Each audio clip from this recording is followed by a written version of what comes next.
Ia hidup dari sampah, tidur di gubuk reot, dan dianggap tak berarti oleh siapapun. Namun suatu pagi, seorang pemulung menemukan goni terikat rapi di antara tumpukan limbah. Isi di dalamnya membuat jantungnya nyaris berhenti berdetak. Bukan emas saja, bukan uang biasa, melainkan kekayaan yang sanggup mengubah hidupnya sekaligus mengancam nyawanya. Subuh belum sepenuhnya terbangun ketika Parjo membuka mata. Udara dingin menyelinap lewat celah-celah dinding gubuknya yang terbuat dari papan lapuk dan seng berkarat. Atapnya bocor di beberapa titik, meninggalkan bekas-bekas hitam seperti luka lama yang tak pernah sembuh. Dari kejauhan terdengar azan pertama berkumandang, sayup namun setia, mengingatkan bahwa hari baru telah dimulai, hari yang kemungkinan besar akan sama seperti kemarin, dan kemarin sebelumnya. Parjo duduk perlahan, menahan nyeri di pinggang yang sudah menjadi teman akrab sejak bertahun-tahun lalu. Usianya baru 40, tapi tubuhnya menyimpan lelah yang seolah milik orang 2 kali lebih tua. Ia mengusap wajahnya yang dipenuhi garis-garis halus, lalu menarik napas panjang. Di dalam gubuk sempit itu, hanya ada sebuah kasur tipis, satu ember air, dan gerobak tua yang terparkir di sudut, setia menunggu untuk kembali didorong menyusuri jalanan kota Semarang. Ia mengenakan kaos lusuh yang warnanya sudah sulit ditebak, celana panjang yang robek di lutut, dan sandal jepit yang salah satunya mulai menipis. Tidak ada cermin di gubuk itu, namun Parjo sudah hafal betul rupa dirinya. Kulit legam terbakar matahari, rambut mulai memutih di beberapa bagian, dan mata yang sering tampak kosong, seolah terlalu banyak menyimpan cerita yang tak pernah sempat ia ceritakan pada siapapun. Seperti biasa, Parjo mendorong gerobaknya keluar gubuk. Roda besinya berdecit pelan, menyatu dengan sunyi pagi. Jalan tanah yang ia lewati masih basah oleh embun. Di kiri kanan, gubuk-gubuk lain berdiri miring, dihuni oleh orang-orang yang nasibnya tak jauh berbeda dengannya. Mereka jarang saling menyapa panjang. Bukan karena tak peduli, melainkan karena hidup masing-masing sudah cukup berat untuk dipikul sendiri. Tempat pembuangan sampah itu sudah menjadi bagian dari hidup Parjo. Bau menyengat, lalat beterbangan, dan tumpukan sampah yang menggunung bukan lagi sesuatu yang membuatnya meringis. Di sanalah ia menghabiskan sebagian besar waktunya, memilah botol plastik, kardus, besi tua, apapun yang masih bisa dijual.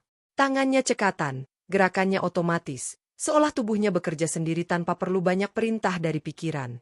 Kadang, saat tangannya bergerak memungut sampah, pikirannya melayang ke masa lalu. Ada waktu ketika hidup Parjo tidak seperti ini. Ia pernah bekerja serabutan, menjadi kuli bangunan, tukang angkut di pasar, apa saja yang bisa menghasilkan uang halal. Ia juga pernah punya keluarga, sebuah kata yang kini terasa asing dan jauh. Penyakit datang tanpa permisi. Awalnya hanya demam dan lemas, lalu berubah menjadi sakit berkepanjangan yang membuatnya tak mampu bekerja. Uang habis, tenaga terkuras, dan kesabaran orang-orang di sekitarnya ikut terkikis. Parjo tak pernah menyalahkan siapapun. Ia tahu, hidup memang tidak selalu memberi ruang untuk orang yang jatuh terlalu lama. Ketika akhirnya ia pulih, semuanya sudah berubah. Keluarga yang dulu menjadi sandaran perlahan menjauh, bukan karena benci, melainkan karena lelah. Parjo memahami itu, meski rasa bersalah terus menggerogoti hatinya. Ia memilih pergi, membawa tubuh yang masih lemah dan hati yang penuh sesak, hingga akhirnya menemukan sudut kota ini, tempat di mana ia bisa menghilang tanpa harus menjelaskan apapun pada siapapun. Menjelang siang, gerobaknya mulai terisi. Tidak banyak, tapi cukup untuk membeli nasi bungkus dan rokok murah. Parjo tidak pernah berharap lebih. Baginya, hari yang bisa dilewati tanpa kelaparan sudah lebih dari cukup. Ia tidak iri melihat orang-orang berlalu lalang dengan motor dan mobil. Ia hanya berdiri di pinggir jalan, mengusap keringat, lalu kembali melanjutkan pekerjaannya. Sore hari, Parjo pulang ke gubuknya. Matahari condong ke barat, memantulkan cahaya keemasan di tumpukan sampah yang mulai sepi. Ia membersihkan diri seadanya, lalu duduk di depan gubuk sambil menatap langit yang perlahan berubah warna. Ada rasa hampa, tapi juga ketenangan yang sulit dijelaskan. Hidupnya memang kecil, nyaris tak terlihat, namun ia masih bernapas, masih bisa bersyukur dalam diam. Malam datang tanpa kejutan. Parjo berbaring di kasurnya, mendengarkan suara serangga dan angin yang berdesir di luar. Esok hari, ia tahu, akan kembali bangun sebelum subuh, mendorong gerobak yang sama, dan menyusuri jalan yang sama. Hari-harinya mungkin terlupakan oleh dunia, tetapi bagi Parjo, hidup harus tetap berjalan, setapak demi setapak, meski tanpa janji apapun di ujungnya. Setapak demi setapak yang ia lalui tanpa janji apapun di ujungnya kembali dimulai ketika Parjo terbangun oleh dinginnya pagi yang menusuk tulang. Cahaya matahari belum terlihat, namun suara kehidupan sudah mulai bergerak perlahan di kejauhan. Ia bangkit dari kasur tipisnya dengan gerakan yang nyaris sama setiap hari, seolah tubuhnya telah menghafal ritme hidup yang tak pernah berubah. Tidak ada keluhan yang keluar dari mulutnya, hanya helaan napas panjang sebelum ia bersiap menyambut hari yang tampaknya akan kembali berjalan seperti kemarin. Gerobak tua itu kembali ia dorong keluar gubuk. Bunyi roda yang berderit seakan menjadi salam pagi yang setia. Jalanan masih lengang, hanya sesekali dilewati sepeda motor pedagang yang hendak membuka lapak. Parjo melangkah dengan tenang, matanya menatap lurus ke depan, meski pikirannya seringkali melayang ke tempat-tempat yang bahkan tak ia pahami sendiri. Ada rasa berat yang tak bisa ia jelaskan, bukan kesedihan yang meledak-ledak, melainkan kelelahan yang mengendap perlahan di dada. Di perjalanan, Parjo berpapasan dengan pemulung lain. Mereka saling mengangguk singkat, kadang bertukar senyum tipis, tanpa banyak kata. Percakapan panjang bukanlah kebiasaan di antara mereka. Setiap orang membawa beban hidupnya sendiri, dan Parjo paham benar bahwa tak semua beban perlu diceritakan. Namun dalam diam itu, ada rasa kebersamaan yang tak terucap, sesama orang yang berjuang agar hari ini tidak lebih buruk dari kemarin. Saat matahari mulai naik, Parjo menyusuri gang kecil di dekat pasar. Di sana, beberapa pedagang sudah mengenalnya.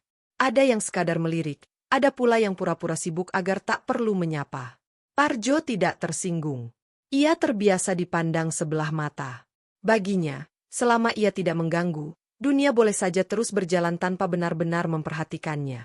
Sesekali, seorang pedagang sayur memberinya sisa daun yang sudah layu, dan Parjo menerimanya dengan anggukan hormat, rasa terima kasih yang tulus tersimpan di balik wajahnya yang lelah.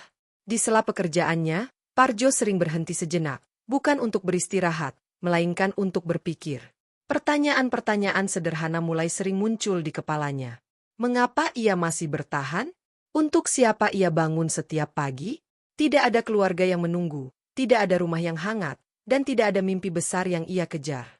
Namun anehnya, ia tetap melangkah. Seolah ada sesuatu, entah apa, yang menahannya untuk tidak menyerah sepenuhnya. Pikirannya melayang pada masa ketika hidup terasa lebih berarti, meski sederhana. Saat ia masih bisa tertawa tanpa memikirkan esok hari, saat tubuhnya belum seuzur ini meski usia belum terlalu tua. Parjo tidak menyesali masa lalu, tetapi ada kalanya ia bertanya-tanya, apakah semua penderitaan ini memiliki tujuan? Pertanyaan itu tidak pernah ia ucapkan keras-keras, hanya berputar di dalam benaknya, menemani setiap langkahnya menyusuri tumpukan sampah. Menjelang siang, tubuh Parjo mulai terasa lebih berat dari biasanya. Bukan karena sakit, melainkan karena perasaan aneh yang terus mengikutinya sejak pagi. Ada kegelisahan halus yang sulit ia jelaskan, seperti firasat tanpa bentuk. Ia mengabaikannya, mengira itu hanya kelelahan atau mungkin efek dari kurang tidur. Namun perasaan itu tetap ada, menempel seperti bayangan yang tak mau pergi. Ia makan siang seadanya di pinggir jalan, nasi bungkus murah yang ia beli dari hasil memulung pagi itu. Sambil makan, ia memperhatikan orang-orang berlalu lalang. Mereka tampak sibuk dengan urusan masing-masing, wajah-wajah yang penuh tujuan. Parjo tidak iri, tetapi ia merasa seolah berdiri di luar lingkaran kehidupan mereka, menjadi penonton dari kejauhan. Dunia terus bergerak, sementara hidupnya berjalan di tempat. Sore hari, Parjo kembali mendorong gerobaknya menuju area pembuangan sampah.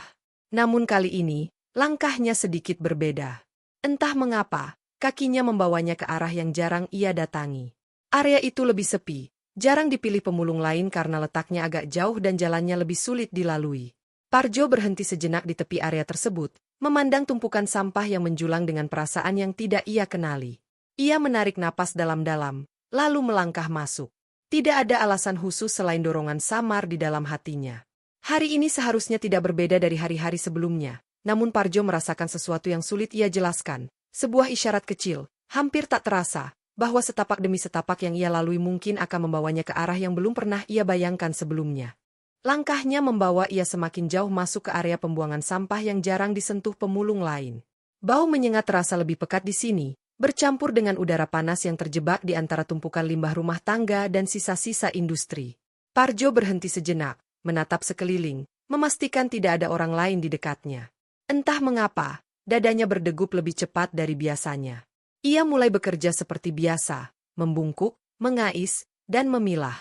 Tangannya yang kasar bergerak otomatis, namun pikirannya tidak sepenuhnya fokus. Perasaan aneh itu kembali muncul, kali ini lebih kuat, seolah ada sesuatu yang menunggu untuk ditemukan. Di antara karung-karung robek dan plastik hitam yang sudah kusam, pandangannya tertumbuk pada sesuatu yang tampak berbeda. Sebuah goni beras besar tergeletak di sudut tumpukan sampah. Warnanya masih relatif bersih, tidak robek, dan yang paling mencolok, terikat rapi dengan tali nilon tebal. Parjo terdiam. Selama bertahun-tahun memulung, hampir tidak pernah ia menemukan sesuatu seperti itu. Barang-barang di tempat ini biasanya sudah hancur, basah, dan tak berbentuk. Goni itu tampak seperti sengaja diletakkan, bukan dibuang sembarangan. Parjo mendekat perlahan. Setiap langkahnya terasa berat, seolah tanah di bawah kakinya menahan geraknya. Ia menunduk, mengamati goni itu dari dekat. Naluri kehati-hatian mulai mengambil alih. Berbagai kemungkinan buruk terlintas di benaknya. Bisa saja isinya bangkai hewan, barang berbahaya, atau sesuatu yang seharusnya tidak ia sentuh. Ia pernah mendengar cerita tentang orang yang celaka karena terlalu penasaran. Tangannya berhenti di udara. Ia menarik napas dalam-dalam, mencoba menenangkan diri. "Tenang, Jo," gumamnya pelan, lebih untuk meyakinkan diri sendiri. Ia menggeser goni itu dengan ujung kayu, memastikan tidak ada reaksi mencurigakan. Goni itu tetap diam. Tidak ada bau aneh selain bau sampah di sekitarnya. Dengan hati-hati, Parjo berlutut. Jari-jarinya gemetar saat merabat tali pengikat. Ada rasa takut, namun juga dorongan kuat untuk mengetahui apa yang tersembunyi di dalamnya. Ia membuka simpul itu perlahan, seakan takut apapun yang ada di dalamnya akan meloncat keluar. Begitu tali terlepas, ia membuka sedikit mulut goni. Apa yang dilihatnya membuat tubuh Parjo membeku. Di dalam goni itu, tersusun rapi ikatan-ikatan uang tunai. Warnanya masih tajam, sebagian dibungkus plastik bening. Di sela-selanya, kilauan emas memantul terkena cahaya matahari sore. Parjo ternganga, napasnya tertahan di tenggorokan. Jantungnya berdegup begitu kencang hingga ia bisa mendengarnya sendiri. Ia menutup kembali goni itu dengan cepat, seolah takut pemandangan tadi akan menghilang jika ia menatapnya terlalu lama. "Tidak mungkin," bisiknya. Kepalanya terasa ringan, pandangannya sedikit berkunang-kunang. Ia membuka lagi goni itu, kali ini lebih lebar, memastikan matanya tidak menipunya. Uang itu masih ada. Emas itu masih berkilau. Parjo terduduk lemas di atas tanah. Tangannya gemetar hebat, keringat dingin mengalir di pelipisnya. Selama hidupnya, ia tidak pernah melihat uang sebanyak itu, bahkan dalam mimpi sekalipun. Otaknya berusaha mencerna apa yang sedang terjadi, namun semuanya terasa tidak nyata. Ia menampar pipinya pelan, berharap tersadar dari halusinasi. Rasa perih itu nyata, dan goni itu masih ada di hadapannya. Perasaan bercampur aduk menyerbu dadanya. Takut, bingung, senang, dan curiga datang bersamaan, saling bertabrakan. Dari mana semua ini berasal? Mengapa ada uang sebanyak ini di tempat seperti ini? Apakah ini jebakan? Apakah ia sedang diawasi? Pertanyaan-pertanyaan itu berputar liar di kepalanya tanpa jawaban. Ia menoleh ke kanan dan kiri, panik. Setiap suara kecil terdengar mengancam. Ia membayangkan seseorang muncul tiba-tiba, menuduhnya mencuri, atau lebih buruk lagi. Tangannya meremas kain celananya, mencoba menenangkan diri. Parjo sadar satu hal, apapun ini, ia tidak boleh menarik perhatian. Dengan gerakan tergesa namun hati-hati, Parjo mengikat kembali goni itu. Ia mengangkatnya sedikit, terkejut oleh beratnya. Tenaganya nyaris tak cukup. Namun adrenalin membuatnya mampu menyeret goni itu ke gerobaknya. Ia menutupinya dengan sampah-sampah lain, memastikan tidak ada yang tampak mencurigakan dari luar. Langkahnya meninggalkan area pembuangan sampah terasa jauh lebih cepat, meski kakinya gemetar. Setiap orang yang ia lewati membuat jantungnya hampir meloncat keluar. Ia tidak berhenti, tidak menoleh, hanya fokus untuk sampai ke gubuknya. Untuk pertama kalinya setelah sekian lama, Parjo merasakan ketakutan yang bercampur harapan. Perasaan asing yang membuat dadanya sesak. Dengan goni terikat rapi tersembunyi di dalam gerobak, Parjo pulang secara diam-diam, membawa beban yang bukan hanya berat di tangan, tetapi juga di hatinya, sementara detak jantungnya terus berpacu, seolah menandai bahwa hidupnya tak akan pernah benar-benar sama lagi. Tangannya masih gemetar saat ia mendorong gerobak masuk ke dalam, memastikan tak ada mata yang memperhatikan. Senja hampir habis, cahaya matahari terakhir menyelinap di sela-sela seng berkarat, menciptakan bayangan panjang yang membuat gubuk kecil itu terasa semakin sempit. Parjo menutup pintu seadanya, lalu bersandar sejenak, mengatur napas yang tak kunjung tenang. Ia menatap goni besar yang tergeletak di lantai tanah. Benda itu kini terasa jauh lebih berat dari sebelumnya, bukan hanya karena isinya, tetapi karena makna yang tiba-tiba menempel padanya. Dengan tangan yang masih ragu, Parjo membuka kembali ikatan tali goni tersebut.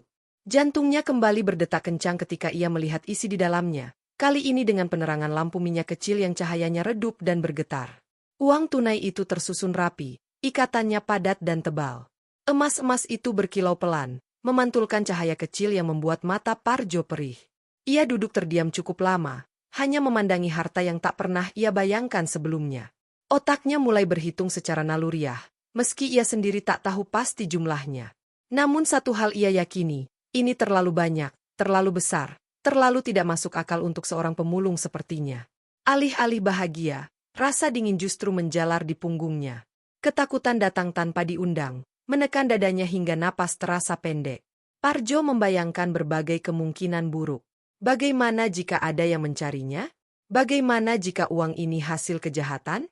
Bagaimana jika ia dituduh mencuri? Atau lebih buruk lagi, dibungkam selamanya agar rahasia ini tak pernah terbongkar? Ia menutup kembali goni itu dengan tergesa, seolah takut uang-uang tersebut akan melompat keluar dan menarik perhatian dunia. Tangannya meremas rambutnya sendiri, napasnya terengah. Ini bukan rezeki biasa, gumamnya pelan, suaranya hampir tak terdengar. Ia teringat betul bagaimana hidupnya selama ini berjalan dalam kesederhanaan yang pahit, tanpa pernah bersentuhan dengan sesuatu sebesar ini. Parjo berdiri, mondar-mandir di dalam gubuk yang sempit. Setiap sudut terasa mengancam. Dinding papan yang tipis seolah tak lagi mampu melindunginya. Ia merasa setiap suara di luar, langkah kaki, suara motor lewat, bahkan angin, terdengar seperti pertanda bahaya. Untuk pertama kalinya, ia merasa gubuk yang selama ini menjadi satu-satunya tempat berlindungnya, kini tidak lagi aman. Ia berpikir tentang kemungkinan memberitahu seseorang, tetapi nama-nama itu langsung ia coret dari benaknya. Tidak ada orang yang benar-benar bisa ia percaya. Cerita sekecil apapun bisa berubah menjadi malapetaka. Parjo sadar, dalam hidup yang keras seperti ini, kabar tentang uang bisa lebih mematikan daripada senjata. Maka ia memilih diam, menyimpan semuanya sendiri, meski beban di dadanya semakin berat. Malam turun perlahan. Lampu minyak tetap menyala, namun Parjo tak kunjung berani memejamkan mata. Ia duduk bersandar di dinding, memeluk lututnya, pikirannya dipenuhi bayangan masa depan yang asing. Apakah uang ini akan mengubah hidupnya? Ataukah justru mengakhiri hidupnya dengan cara yang tak pernah ia bayangkan? Kenangan masa lalu muncul satu persatu. Wajah-wajah orang yang pernah ia cintai, rasa bersalah yang belum pernah benar-benar hilang, dan harapan kecil yang selama ini ia kubur dalam-dalam. Untuk sesaat, muncul keinginan sederhana, hidup tenang, makan cukup, dan tak lagi dipandang rendah. Namun setiap kali harapan itu muncul, ketakutan segera menginjaknya hingga hancur. Parjo merebahkan diri di kasur tipisnya, namun matanya tetap terbuka. Pikiran tentang asal-usul uang itu terus menghantuinya. Siapa yang membuangnya? Mengapa di sana? Dan untuk apa? Pertanyaan-pertanyaan itu berputar tanpa henti, membuat kepalanya nyeri. Ia merasa seperti berdiri di persimpangan jalan yang gelap, tanpa petunjuk arah. Angin malam berdesir, membuat seng bergetar pelan. Parjo menarik selimut lusuh hingga menutupi dadanya, mencoba mencari rasa aman yang tak kunjung datang. Ia menyadari satu hal dengan sangat jelas, kekayaan yang tiba-tiba hadir ini bukan membawa ketenangan, melainkan ketakutan yang belum pernah ia rasakan sebelumnya. Di antara harapan akan hidup yang lebih baik dan rasa takut akan kehilangan segalanya, Parjo terjaga sepanjang malam, ditemani goni berisi kekayaan yang terasa lebih menyeramkan daripada kemiskinan yang selama ini ia kenal. Di antara harapan akan hidup yang lebih baik dan rasa takut yang menggerogoti, Parjo akhirnya menyambut pagi tanpa benar-benar tidur semalaman. Matanya perih, kepalanya terasa berat, namun tubuhnya tetap bangkit ketika cahaya matahari menyelinap masuk melalui celah dinding gubuk. Untuk sesaat, ia hanya duduk diam, menatap lantai tanah dengan napas tertahan, memastikan semua yang terjadi semalam bukan mimpi.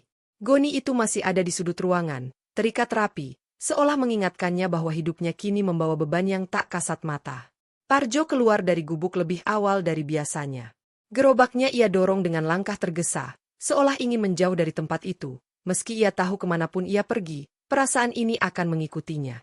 Pagi itu, ia merasa semua mata menatapnya, meski mungkin tidak ada yang benar-benar memperhatikan. Ia menunduk, menghindari tatapan orang-orang yang berpapasan dengannya, berusaha tampil sama seperti hari-hari sebelumnya. Namun perubahan kecil tak bisa ia sembunyikan sepenuhnya. Parjo membeli sarapan di warung kecil dekat pasar, nasi hangat, lauk sederhana, dan segelas teh manis. Sesuatu yang dulu jarang ia lakukan. Penjual warung itu mengangkat alisnya sedikit, menatap Parjo lebih lama dari biasanya. Jarang-jarang sarapan begini, Jo, katanya ringan. Parjo hanya tersenyum tipis, menjawab singkat, lalu pergi dengan perasaan tak nyaman. Di tempat pembuangan sampah, beberapa pemulung mulai memperhatikannya. Parjo tidak lagi terlihat seputus asa sebelumnya. Ia bekerja dengan gerakan cepat, namun seringkali berhenti, menoleh ke sekeliling dengan gelisah. Ada bisik-bisik pelan di antara mereka, tatapan yang tak lagi sekadar acuh. Salah seorang pemulung, yang selama ini kerap iri dengan siapapun yang terlihat sedikit lebih beruntung, mulai mengamati Parjo dengan pandangan tajam. Kayaknya Parjo beda belakangan ini, terdengar suara lirih di belakang tumpukan sampah. Enggak kelihatan kelaparan lagi. Parjo mendengar itu, meski pura-pura tidak. Jantungnya berdegup lebih cepat. Ia sadar, perubahan sekecil apapun bisa menjadi awal dari pertanyaan-pertanyaan yang tidak ingin ia jawab. Ia mencoba kembali membaur, menahan diri agar tidak melakukan apapun yang mencolok. Namun kegelisahan di dalam dirinya membuatnya sulit bersikap wajar. Di lingkungan gubuknya, perubahan itu pun mulai terasa. Seorang tetangga yang biasanya hanya menyapa sekilas kini memperhatikannya dengan sorot mata curiga. Ada pula yang sengaja berdiri di depan gubuknya lebih lama dari biasanya, seolah mencari alasan untuk mengintip ke dalam. Parjo menutup pintu lebih sering, mengurangi interaksi, dan semakin jarang duduk di luar saat sore hari. Kabar samar mulai beredar, tanpa bentuk yang jelas. Ada yang bilang Parjo menemukan barang berharga. Ada yang menduga ia mendapat bantuan dari seseorang. Tidak ada yang tahu pasti, namun rasa penasaran itu tumbuh, mengendap, dan perlahan berubah menjadi kecurigaan. Parjo merasakannya seperti tekanan di udara, tidak terlihat, tapi nyata. Di tengah semua itu, muncul sosok yang tak pernah Parjo lihat sebelumnya. Seorang pria dengan jaket gelap dan topi ditarik rendah beberapa kali terlihat mondar-mandir di sekitar area pembuangan sampah. Tatapannya tajam, geraknya tenang, terlalu berbeda dari pemulung atau warga sekitar. Parjo sempat bertemu pandang dengannya sekali, dan entah mengapa, bulu kuduknya langsung berdiri. Pria itu tidak mengatakan apa-apa, hanya mengamati. Namun kehadirannya meninggalkan rasa tak nyaman yang sulit dijelaskan. Parjo mencoba meyakinkan diri bahwa ia hanya terlalu curiga, bahwa ketakutan semalam membuat pikirannya berlebihan. Namun setiap kali ia melihat sosok itu, dadanya terasa sesak. Hari-hari berikutnya berlalu dengan ketegangan yang kian menebal. Parjo semakin berhati-hati. Ia menyembunyikan goni itu lebih dalam, bahkan memindahkannya ke tempat yang berbeda setiap malam. Tidurnya tetap gelisah, pikirannya terus bekerja, mencari cara agar tidak menarik perhatian. Namun semakin ia berusaha menghilang, semakin dunia di sekitarnya terasa mendekat. Suatu sore, saat Parjo berjalan pulang, ia merasa langkahnya diikuti. Ia berhenti mendadak, menoleh ke belakang. Tidak ada siapa-siapa. Namun perasaan itu tidak hilang. Jantungnya berdetak kencang, keringat dingin membasahi tengkuknya. Ia mempercepat langkah, memasuki gubuk, dan menutup pintu rapat-rapat. Di dalam kesunyian gubuk itu, Parjo bersandar di dinding, menahan napas. Untuk pertama kalinya sejak menemukan goni tersebut, ia benar-benar merasa tidak sendirian. Ada sesuatu, atau seseorang, di luar sana yang mulai melirik hidupnya, dan perasaan itu membuatnya sadar bahwa ketakutan yang ia rasakan bukan lagi sekadar bayangan di kepalanya. Parjo menatap pintu gubuk yang tertutup rapat, jantungnya masih berdebar, dengan keyakinan pahit bahwa sejak hari itu, setiap langkahnya mungkin tidak lagi luput dari pengawasan. Ia berjalan lebih pelan, menoleh lebih sering, dan menahan diri untuk tidak melakukan apapun yang mencolok. Dunia yang sebelumnya terasa jauh dan acuh kini seolah menempel di kulitnya, mengawasi dari balik tatapan samar dan bisik-bisik yang tak pernah jelas sumbernya. Parjo mulai menyadari bahwa diam saja tidak akan cukup. Ketakutan tanpa jawaban justru semakin menekan dadanya. Di sela-sela waktu memulung, ia mulai memperhatikan potongan berita dari koran bekas yang sering ia temukan di tumpukan sampah. Tulisan-tulisan tentang penggelapan dana, korupsi besar, dan uang haram yang disembunyikan tiba-tiba terasa terlalu dekat dengan kenyataan yang ia hadapi. Nama-nama pejabat dan pengusaha besar berlalu di hadapannya, sebagian dicoret, sebagian lagi diberitakan menghilang tanpa jejak. Ia tidak paham dunia itu sepenuhnya, tetapi nalurinya mengatakan bahwa uang di dalam goni itu bukanlah uang biasa. Jumlahnya terlalu besar untuk sekadar hasil kejahatan kecil. Parjo mulai menghubungkan potongan-potongan kecil yang ia dengar, cerita pemulung lain tentang truk yang datang malam hari, bisik-bisik warga tentang orang-orang asing yang pernah terlihat di area pembuangan sampah, dan sosok pria berjaket gelap yang terus muncul tanpa alasan jelas.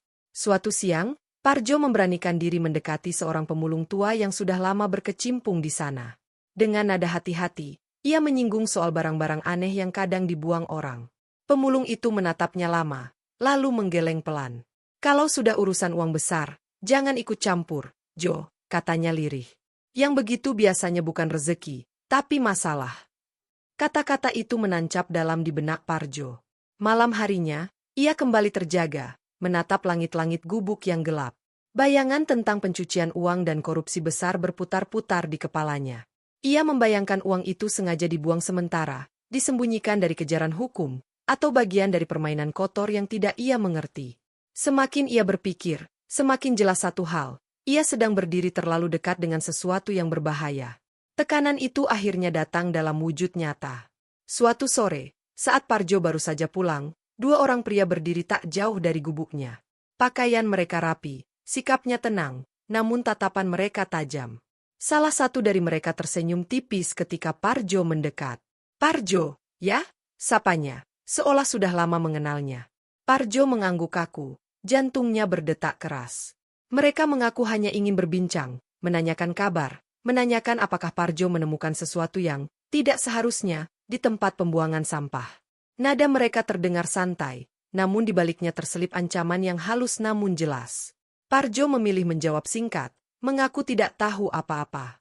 Senyum pria itu tidak memudar, namun matanya berubah dingin. "Kalau nanti ingat sesuatu, sebaiknya cepat bilang," katanya sebelum pergi. Tidak semua orang beruntung bisa menemukan barang berharga dan tetap selamat. Sejak hari itu, Parjo semakin yakin bahwa Goni itu telah menarik perhatian orang-orang yang salah. Ia merasa langkahnya semakin sempit. Kemanapun ia pergi, selalu ada perasaan bahwa seseorang mengikutinya. Bahkan di dalam gubuk, ia tak lagi merasa aman. Setiap suara di luar membuatnya terlonjak, setiap bayangan terasa mencurigakan. Beberapa hari kemudian, ancaman itu menjadi lebih nyata. Parjo menemukan tanda aneh di depan gubuknya, bekas sepatu, puntung rokok, dan sekali waktu, secari kertas tanpa tulisan, seolah hanya ingin menunjukkan bahwa seseorang pernah berada di sana. Pesannya jelas tanpa perlu kata-kata. Mereka tahu di mana ia tinggal. Parjo duduk termenung, menatap Goni yang kini terasa seperti bom waktu. Untuk pertama kalinya, ia benar-benar memahami bahwa uang itu bukan hanya membawa harapan, tetapi juga bisa merenggut nyawanya kapan saja. Tubuhnya gemetar, napasnya pendek. Ia sadar, ini bukan lagi sekadar ketakutan di kepala. Bahaya itu nyata, dekat, dan mengintai setiap langkahnya. Di tengah sunyi malam, Parjo memeluk lututnya, menyadari bahwa hidupnya telah terjerat dalam permainan besar yang tak pernah ia pilih, dan bahwa keselamatannya kini berada di ujung tanduk. Dan kesadaran itu menghantam Parjo lebih keras daripada rasa lapar yang pernah ia rasakan sepanjang hidupnya. Ia duduk terdiam di sudut gubuk, memandangi Goni besar yang tergeletak tak jauh darinya. Benda itu seolah bernapas bersama dirinya, diam, berat, dan mengandung ancaman yang tak terlihat. Malam kembali turun, membawa kesunyian yang terasa lebih pekat dari biasanya. Parjo menutup wajahnya dengan kedua tangan. Pikirannya kacau, dipenuhi kemungkinan-kemungkinan yang tak satu pun terasa benar. Menyerahkan uang itu pada pihak berwenang mungkin jalan paling aman, tetapi bagaimana jika justru menyeretnya ke masalah yang lebih besar? Ia hanyalah pemulung, orang kecil tanpa kuasa dan tanpa perlindungan. Siapa yang akan percaya padanya? Siapa yang akan menjamin keselamatannya setelah itu? Pilihan lain adalah melarikan diri. Menghilang dari Semarang, membawa Goni itu ke tempat yang jauh, memulai hidup baru dengan identitas lain. Bayangan tentang rumah kecil yang layak, makanan cukup, dan tidur tanpa rasa takut sempat muncul di benaknya. Namun bayangan itu cepat pudar, digantikan wajah-wajah masa lalu yang tak pernah benar-benar pergi. Ibunya, istrinya, anak yang tak sempat ia besarkan dengan layak. Kenangan itu datang tanpa ampun. Parjo teringat bagaimana ia pernah pulang dengan tangan kosong, menunduk karena merasa gagal sebagai kepala keluarga. Ia ingat tatapan kecewa yang berusaha disembunyikan, dan kata-kata yang tak pernah diucapkan, namun terasa jelas di udara. Ia pergi bukan karena ingin meninggalkan mereka, tetapi karena merasa dirinya hanya membawa kesengsaraan. Rasa bersalah itu masih hidup, mengendap dalam-dalam. Parjo sadar, jika ia melarikan diri sekarang, Ia mungkin akan hidup nyaman, tetapi ia akan tetap menjadi orang yang lari. Orang yang membiarkan ketakutan menentukan hidupnya. Ia menggigil, bukan karena dingin, melainkan karena pertarungan di dalam dirinya sendiri. Ada satu pilihan lain, yang paling berat, namun entah mengapa terasa paling jujur. Menggunakan kekayaan itu bukan untuk dirinya sendiri, melainkan untuk sesuatu yang lebih besar. Mengembalikan uang itu ke tempat yang seharusnya, meski risikonya besar. Pilihan ini tidak menjanjikan keselamatan, apalagi kenyamanan. Namun pilihan inilah yang membuat dadanya terasa sedikit lebih lapang. Parjo bangkit perlahan, berjalan mondar-mandir di dalam gubuk. Setiap langkahnya diiringi pertanyaan yang menusuk. Apakah hidupnya selama ini hanya rangkaian penderitaan tanpa makna? Ataukah semua luka ini justru mempersiapkannya untuk satu keputusan penting? Ia teringat bagaimana ia masih mampu bersyukur meski hidup di pinggir, bagaimana hatinya tetap lembut meski dunia keras padanya. Air mata mengalir tanpa ia sadari. Parjo tidak menghapusnya. Ia membiarkan semuanya keluar, rasa takut, penyesalan, dan harapan kecil yang selama ini ia tekan. Untuk pertama kalinya setelah sekian lama, ia merasa benar-benar hidup, benar-benar harus memilih. Ia duduk di depan goni itu, membuka ikatannya sekali lagi. Kilauan uang dan emas itu kini tidak lagi membuatnya silau, melainkan terasa seperti ujian. Parjo menarik napas panjang. Ia tahu, apapun yang ia pilih, hidupnya tak akan pernah kembali seperti semula. Namun untuk pertama kalinya, ia ingin mengambil keputusan bukan karena takut, melainkan karena keyakinan. Menjelang fajar, ketika langit mulai memucat, Parjo mengikat kembali goni itu dengan tangan yang lebih mantap. Ada ketenangan aneh yang menyelinap ke dalam dadanya. Ia tahu langkah apa yang akan ia ambil. Langkah yang mungkin berbahaya, mungkin menyakitkan, tetapi terasa benar. Parjo menatap keluar gubuk, ke arah kota yang masih tertidur, dan dalam hati ia berjanji pada dirinya sendiri, kali ini, ia tidak akan lari. Keputusan itu mengunci nasibnya pada jalan baru, sebuah jalan yang akan mengubah arah hidupnya selamanya. Sebuah jalan baru yang akan mengubah arah hidupnya selamanya mulai terbentang ketika Parjo melangkah keluar dari gubuk itu dengan goni besar di atas gerobaknya. Bukan untuk bersembunyi, melainkan untuk menghadapi dunia. Langit pagi tampak pucat, seolah menahan napas bersama dirinya. Setiap langkah terasa berat, namun ada keteguhan yang belum pernah ia rasakan sebelumnya. Parjo tahu, setelah hari ini, namanya tak lagi sekadar bayangan di pinggir kota. Ia mendatangi kantor polisi terdekat dengan hati berdebar, menyerahkan goni itu tanpa banyak kata. Awalnya, tak ada yang benar-benar mempercayainya. Seorang pemulung datang membawa uang dan emas dalam jumlah yang sulit dibayangkan terdengar seperti lelucon buruk. Namun ketika goni itu dibuka dan isinya diperiksa, suasana berubah drastis. Wajah-wajah datar mendadak tegang, suara-suara diturunkan, dan pintu-pintu tertutup rapat. Berita itu menyebar lebih cepat daripada yang Parjo bayangkan. Dalam hitungan jam, aparat dari berbagai instansi datang silih berganti. Uang itu dihitung, diverifikasi, dan dikaitkan dengan laporan-laporan lama yang selama ini mengendap tanpa penyelesaian. Nilainya mencengangkan, sekitar 200 miliar rupiah, jumlah yang selama bertahun-tahun menjadi misteri dalam beberapa kasus besar yang tak pernah benar-benar terungkap. Nama Parjo mulai muncul di layar televisi. Wajahnya yang sederhana, pakaian lusuhnya, dan latar belakang hidupnya menjadi sorotan. Media nasional berbondong-bondong meliput kisah pemulung yang menemukan harta raksasa. Ada yang memujinya sebagai simbol kejujuran, ada pula yang mencurigainya sebagai bagian dari skenario besar. Parjo menjadi pusat perhatian, meski ia sendiri hanya duduk diam, menjawab pertanyaan dengan suara pelan dan mata yang sering menunduk. Penyelidikan berjalan cepat. Jejak uang itu mengarah pada jaringan pencucian uang yang melibatkan pejabat, pengusaha, dan perantara bayangan. Fakta-fakta yang selama ini terkubur mulai muncul ke permukaan. Nama-nama besar disebutkan, rekening dibekukan, dan beberapa orang yang selama ini kebal hukum akhirnya terseret. Ada yang jatuh dari kekuasaan, ada yang ditangkap, dan ada pula yang mencoba melarikan diri namun gagal. Di tengah kekacauan itu, Parjo justru merasa kecil. Ia tak pernah membayangkan tindakannya akan mengguncang begitu banyak kehidupan. Ia menyaksikan dari kejauhan bagaimana berita-berita itu berkembang, bagaimana masyarakat terpecah antara kagum dan curiga. Ada yang menjadikannya pahlawan, ada pula yang menyebutnya bodoh karena melepas kesempatan emas. Namun Parjo juga melihat sisi lain dari kebenaran yang terungkap. Dana-dana yang selama ini dicuri mulai dilacak kembali. Program bantuan yang sempat terhenti kembali digulirkan. Beberapa orang kecil, yang selama ini menderita akibat ulah segelintir orang, akhirnya mendapat keadilan, meski terlambat. Parjo tidak mengenal mereka, tetapi ia tahu, pilihannya telah menyelamatkan lebih dari sekadar dirinya sendiri. Tekanan tetap ada. Ancaman tidak serta-merta hilang.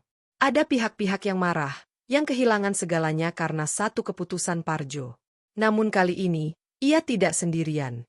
Aparat melindunginya, dan publik menjadi perisai tak terduga. Dunia yang dulu mengabaikannya kini justru menyorotinya tanpa henti. Di ruang tunggu yang dingin, Parjo duduk sendirian, menatap tangannya yang kasar. Ia teringat kembali pada malam-malam panjang di Gubuk Reot, pada rasa takut yang hampir melumpuhkannya. Kini, rasa takut itu masih ada, tetapi berdampingan dengan sesuatu yang baru, rasa lega. Ia tidak lagi memikul rahasia itu sendirian. Ketika konferensi pers digelar dan kebenaran disampaikan ke publik, Parjo hanya mendengarkan. Kata-kata besar tentang keadilan, integritas, dan keberanian berputar di sekelilingnya. Ia tidak merasa pantas menerima semua pujian itu. Ia hanya tahu, ia telah melakukan satu hal yang menurut hatinya benar. Hari itu menandai puncak dari perjalanan yang tak pernah ia rencanakan. Hidup Parjo telah berubah selamanya. Dari seorang pemulung yang terlupakan, ia menjadi saksi hidup dari runtuhnya kebohongan besar. Kebenaran akhirnya terungkap, dan meski banyak yang jatuh, ada pula yang terselamatkan, termasuk dirinya sendiri. Namun bagi Parjo, berakhirnya sorotan dan hiruk-pikuk bukanlah akhir dari segalanya, melainkan awal dari kehidupan yang benar-benar baru. Hari-hari setelah badai itu berlalu terasa aneh, sunyi, dan perlahan. Tidak ada lagi kamera yang mengejar, tidak ada lagi pertanyaan yang menyesakkan dada. Yang tersisa hanyalah Parjo dan kenyataan bahwa ia harus melanjutkan hidup, kali ini dengan cara yang berbeda. Parjo tidak menjadi pemilik uang itu. Sebagian orang mengira ia akan menyesal, menganggap keputusannya sebagai kebodohan terbesar dalam hidupnya. Namun setiap kali pikiran itu muncul, Parjo hanya tersenyum kecil. Ia tahu, jika ia memilih jalan lain saat itu, mungkin tubuhnya hidup nyaman, tetapi jiwanya akan terus dikejar rasa takut dan bersalah. Kini, meski hidupnya sederhana, ia bisa bernapas dengan lega untuk pertama kalinya sejak bertahun-tahun. Negara memberikan perlindungan dan bantuan seperlunya.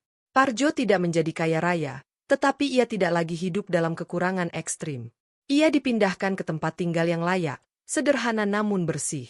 Sebuah rumah kecil dengan atap yang tidak bocor dan dinding yang kokoh, sesuatu yang dulu terasa seperti mimpi yang terlalu tinggi. Di malam hari, ia bisa tidur tanpa terbangun oleh rasa cemas, tanpa mendengar langkah-langkah mencurigakan di luar pintu. Parjo perlahan meninggalkan kehidupan lamanya sebagai pemulung. Bukan karena malu, melainkan karena hidup telah memberinya kesempatan untuk melangkah ke tahap berikutnya. Ia mulai bekerja membantu di tempat pengolahan sampah resmi, berbagi pengalamannya dengan para pekerja lain.